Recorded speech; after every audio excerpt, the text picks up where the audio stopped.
Alright, hello friends and fellow gamers, my name is tempestmask1000 and I am looking forward to showing you a little bit of a doubleheader tonight as I'm back here on License-a-thon for the second time as a runner. For those that don't know me though, I have been associated with this event as one of your staff members, one of the volunteers that has been doing this wonderful thing since 2020, and I am certainly hyped to show you a couple of interesting licensed speed games, from my repertoire. We're going to start things off with a little bit of an interesting one. This is Dragonball Evolution. This is for the PlayStation Portable as the only ever known game for the infamous live-action film of the Dragon Ball franchise. And as you can probably tell with a bit of a demo, yeah, it's a Budokai game. It's literally a Shin Budokai game. It's the third and final one. So we're gonna jump right into it. This is gonna be the story run. So I'm gonna create a new file, and time will begin once I select story. So we're gonna just go ahead, punch in a name for the profile, because believe it or not, this game also had online versus, which I think you can still access if you happen to have the right kind of internet, because the PSP was very particular about what networks it could connect to. And if you use modern internet security, it's probably not going to work unless you, literally change the settings in your router. But with that, I think this will do. Actually, no, you know what? No, I got a better one. I'll make this quick. Hang on, it'll be worth it.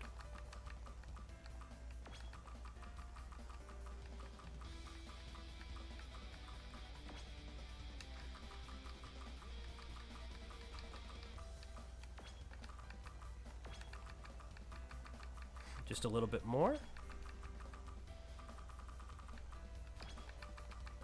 There we go. I think that one's a lot better if you ask me.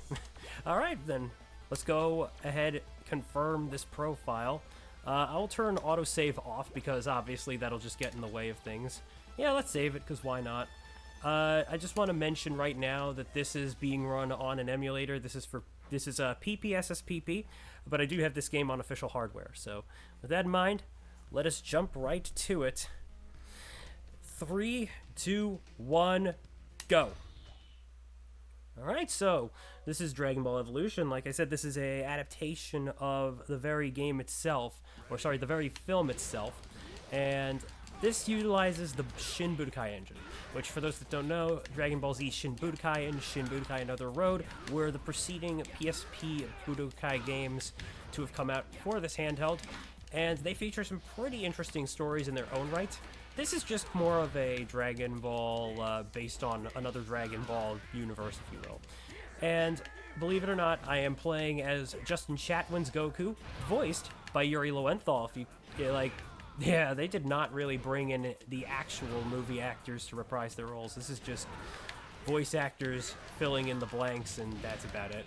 It's weird when you think about it, but hey, this means that technically Yuri himself was one of many known Goku voices in his career. That's always funny to think about. But yeah, that was a little taste of the combat. Now, in case you were already tired of me playing as Goku, we're actually going to be playing as Gohan for these next couple of fights. This game is a bit funny with its story mode, though, and the reason for that is because, yeah, this is basically similar to the original Dragon Ball Z Budokai, where in this game, yeah, in Dragon Ball Z Budokai, you played most of the story mode as nothing but Goku. And any opportunity to play as other characters were either far and few, or you had those in chapters that you had to beat the game in order to get in the first place. Dragon Ball Evolution is pretty similar. We're just doing Gohan for these two fights right here, where we're going to start against Mai. Yes, Mai is apparently in this film, for those that did not know, and although they never really said her name in the movie itself, it's definitely a far cry from the more goofier character known from the Pilaf gang, who later became romantically associated with Trunks. Not a fan of that one, I'm not gonna lie, but hey, at least they tried to make it seem something. Not directly romantically involved, by the way, but obviously that's what they're trying to make happen. Either they're doing it for a goof, or they're trying to be serious about it. I will say right now, though, one thing that is consistent between canons is that, yeah, it's actually Yamcha and Bulma, not Goku, so you will still see that awkward original Dragon Ball romance in here. Maybe shoehorned into the game, I don't know. I don't think they even show the interrupted kiss scene at all. So, yeah, don't worry about it. So, Grandpa Gohan here, he's fighting Piccolo. Not King Piccolo, just simply Piccolo. A bit of a notable distinction here, but it's interesting because when you think about it, they probably could have easily gotten James Marsters, who played Piccolo in the Evolution film, to reprise his role for the game. Because, funnily enough, he would later go on to be the official voice of Zamasu in the English dub through Funimation. So, yeah. And the reason we know that is because his pseudonym is actually his name spelled backwards, or not backwards, scrambled around. Something like that, anyway. But yeah, no, shout out to James. He's such a huge Dragon Ball fan, and he actually tried to put in a little bit of extra effort to attempt to salvage the film. Heck, he even vouched for the Piccolo antenna for his character. Otherwise, he was not going to do it. So, yeah, he's a good man in my book. He did nothing wrong with his role whatsoever. But yeah, Goku, we're going to be playing as him for much longer now, so get used to it, because the game wants you to. I'm going to go over a couple of extra mechanics that are unique to Dragon Ball Evolution, the game. So, because characters don't use Ki Blasts willy-nilly, the button that would normally serve as the Ki Blast function is actually used solely for special moves. And the reason for that is because characters have three of them. There's a neutral, there's a forwards-facing, and a backwards-facing move. I'm going to want to use the Ki Spirit Cannon, which is one of the moves that Goku's moveset actually adapts from the original content, the original source material, or I guess you could say the, what's the word here? I believe it is the video games, yeah, because it's just ripped straight from the video game, so that's all there really is to it. It's funny because Ki Blast Cannon is really just this one-time maneuver that Goku actually uses against Birder and Jace in the Namek arc, and that's it.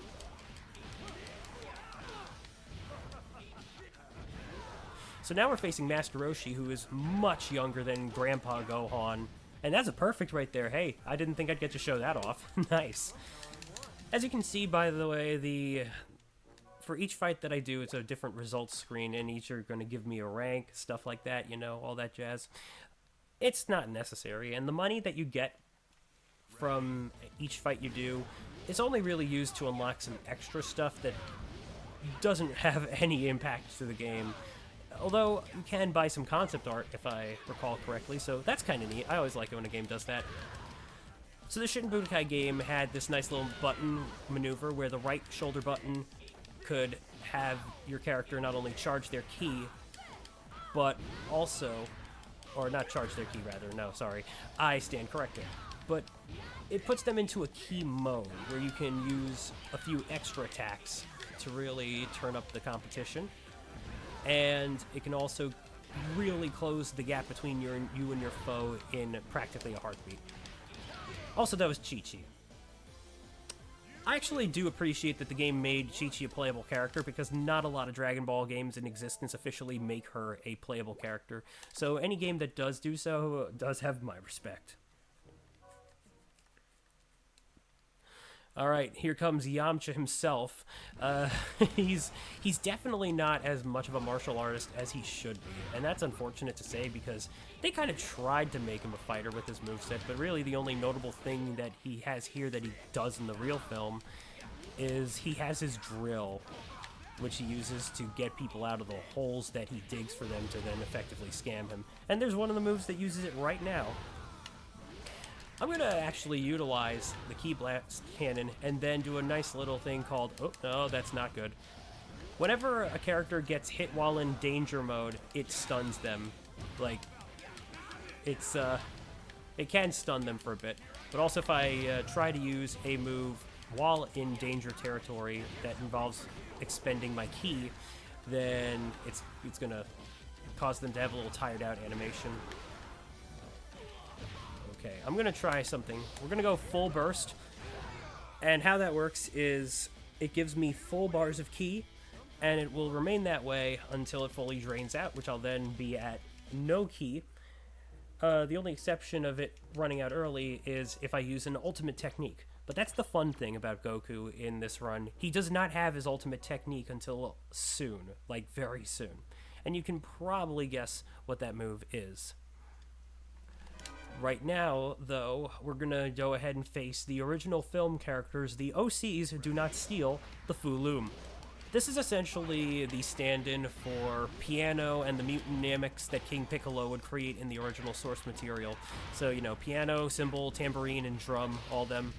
This is just, this is that except alien, I guess, because they thought it'd be cool. And they are kind of cool. See, the funny thing about characters in Evolution is that they clearly take off after the actual characters from the previous Budokai games. Fu-Loom has a bit of Super Janemba in his moveset, which you can tell by the sword that he creates from his body. It's kind of neat, actually. Super Janemba was personally one of my favorite movie villains, even though he really didn't like have too much of vocabulary, you know, the equivalent to a Pokemon. But yeah, as the game just said, we now have access to the ultimate move, so now I can use the Kamehameha Wave. In order to use that, I'm gonna press the special attack button while holding up once I have enough ki, and like so. And, of course, it wouldn't be a Kamehameha without a little extra push to add in the end, so if I have a little extra ki to press the special attack button after the initial release, then yeah, I can make that happen. It's pretty nice. Of course, it can also put me in a bit of a situation where if the opponent decides to teleport behind me, they can easily get a hit on me, and it's basically the equivalent to a sucker punch. Now, oddly enough, you saw me fight Chi-Chi, but the game wants me to do it again. The reason is because this is actually one of the Chi-Chis is actually Mai in disguise. So this is that point in the film where Goku gets confused and almost dies. So we are already far ahead in the story as it is, and there's not really much ground to cover after this. So we're going to go into the final act pretty soon, if you can believe it. But yeah, Kamehameha! Now, if you would like to try this game for yourself on original hardware, it's actually not that hard. I managed to find my UMD physical disc for a very cheap price on Amazon, if I'm not mistaken. I think it was Amazon anyway. And it wasn't just the disc, it was the complete package as well. Box, manual, and everything. This is probably one of those old games that you can still find complete without too much trouble whatsoever, and you can probably imagine why. Oddly enough, though, my box came with a ripped-up Shonen Jump subscription ticket.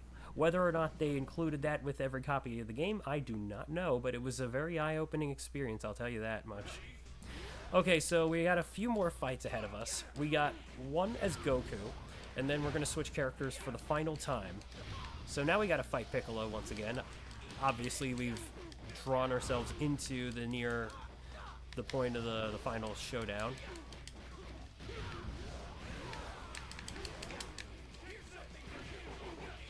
Alright, there you go.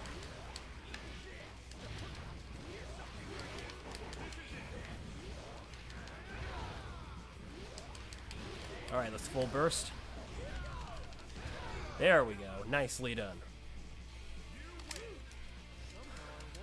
Next fight is going to be a little something where Goku is now out of commission because he realized that he is the terrible destroyer and former right-hand man of Piccolo, Ozaru, which, for those that are unfamiliar with Dragon Ball, Ozaru, or Ozaru, is the Japanese name for what we call the Great Ape transformation. In here, it's just it's a transformation, but also technically a character. So now we've got the only story mission with a special win condition in order to clear and move on. That's defeating Piccolo with Master Roshi's ultimate attack, the Mafuba, which is also known in the English dub as the Evil Containment Wave. So if I kill Piccolo with the move that's not that. The mission fails. So let's see if I can get it on the first try. I think I'm pretty good. Ah, no dice. So let's full burst. I just got a second chance right now. Oh, that's bad. Okay, so now it's gonna have to. I'm gonna have to charge. If he will let me. Hang on a sec. I think it's. There we go. It's the left shoulder button, right? Oh, great. He's gonna use the. Then he's gonna use his ultimate move. There we go. Let's try it this time. Really? Are we really going through with this? Ah, dang it. Okay, no problem. We're gonna try that again. Yeah, if you're not used to Master Roshi's moveset by this point, good luck trying to handle this one.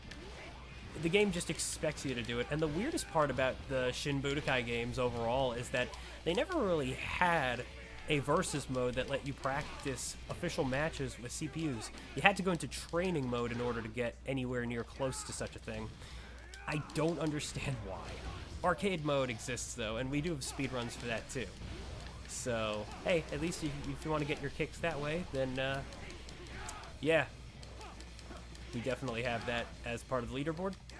There's also a new game sort of category where it's story mode again, but we're doing all the extra missions as well, and there is uniquely enough to this game a Neo Piccolo.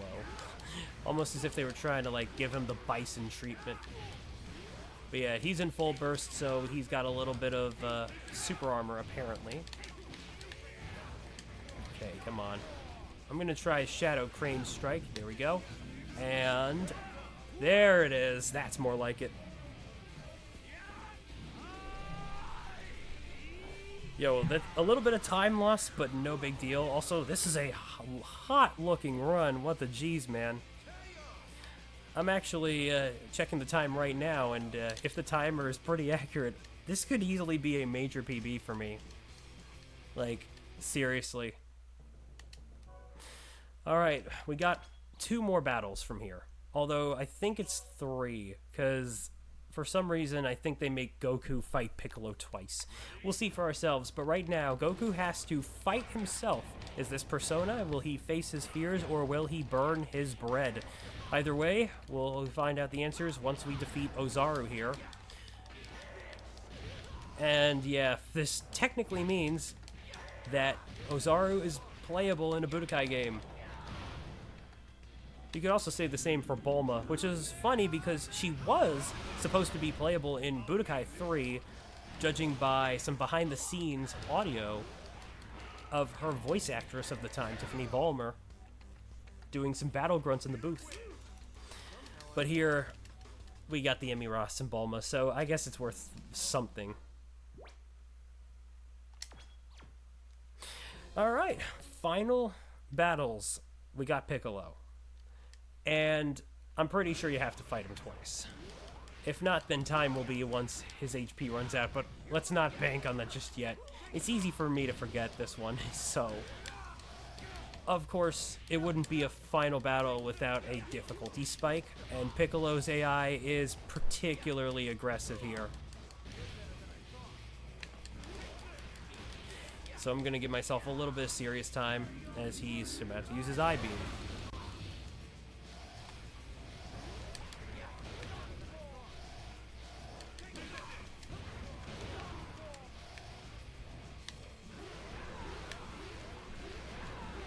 Trying to use your little guard spike, eh, buddy?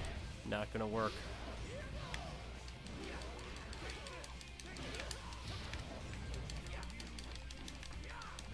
I guess we're both going full burst, eh? Now it's a real Dragon Ball fight, if you ask me.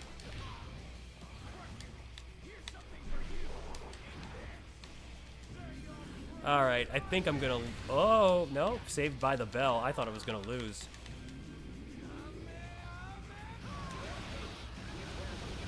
If I time the use of my ultimate attack right, he'll take more damage from both phases of my fully powered Kamehameha.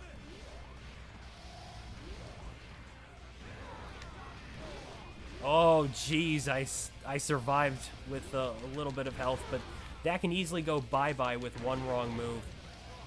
And that was almost it. That was almost it. Alright, look, are you gonna put me out of my misery, or are you just gonna... There we go. Alright, well, let's try that again. This could very well be the pace breaker, if anything else. Piccolo is usually the one true gatekeeper of PBs, I find. Alas, we gotta move on and try to save the world, because no matter what, the real victory along the way is beating this run underestimated. And I swear, if I jinx myself, then may Grand Kai have mercy on my soul. And shout out to Grand Kai. He's probably my favorite character created by Toriyama. And yes, despite him being anime only in his appearance for the Otherworld tournament and then some, Akira Toriyama still made his design. So technically, and the fact that he's mentioned by name in the manga, he is canon. Which is great because I love the fact that King Kai and his compatriots are governed by this old dude that likes to look hip. It's got that Toriyama charm to it, and you love to see it. Ha! Oh, that was also a poorly timed use of the move. So let's just fix that.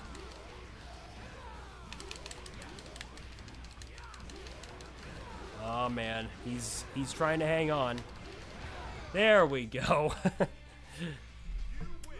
Wow. Sheesh, that was a bit tough. But yeah, one last fight to go, and time will be once his health reaches 0.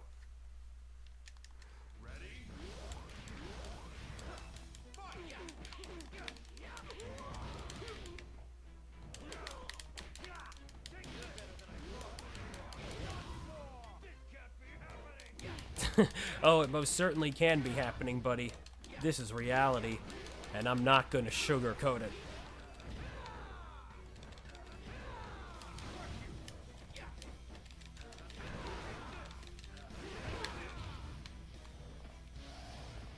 One more for the road. Kamehameha! And time. And that is Dragon Ball Evolution, any % story, folks. I hope you all enjoyed that run. It's not that bad of a game to get into if you'd like to try any kind of a fighting game speedrun or anime-related speedrun yourself. The community is, of course, the Anime Speedruns community, which is the same group of folks that you can also hook up with if you would like to try Dragon Ball Xenoverse 2, which my pal Reese had done before me. And yeah, no, there's not much really to say except thank you for making this game to Dimps. With that, I'm gonna leave you all with this nice little cutscene of a beam clash. Or there would be a beam clash if there was a beam from Piccolo. And apparently he's dead now. It's funny too because this game does have a few actual differences in the script. Like Piccolo calls Goku a Saiyan. He calls him Kakarot. Bulma's last name is Enchanto instead of Brief, which canonically it's actually not supposed to be that. It's more of a dubism that's associated with the character. But yeah. Anyway, sub 20. That's a good time for sure. Let me just go ahead and see if that's a new best time, because I am very curious. That is not quite a PB. It's 12 seconds off of my best time, but that's still a pretty good run, all things considered. I am very much appreciative of that. So yeah, thanks to Lysenthon for letting me showcase this game. I'm not quite done yet though, so get ready for the main course coming right at you, because it's gonna be time for some heroes in a half shell. But yeah, if you happen to need to head on out, if you won't be able to catch that, I'll just do a quick little plug-in where I'm tempestmask1000 here on Twitch, as well as on YouTube, and you can follow my Twitch at It's Tempest Steve if you'd like to get any updates on when I might stream, or just some simple funny things or stuff I like to post, because why not? Oh yeah, the credits is you getting to do a free match with Chi-Chi, because yeah, that's kind of how the original film went. So yeah, thank you all for tuning in to Dragon Ball Evolution. I hope to get to showcase this speedrun for some other stuff in the near future. And with that said, I'll see you all soon for Teenage Mutant Ninja Turtles. Ciao, amici.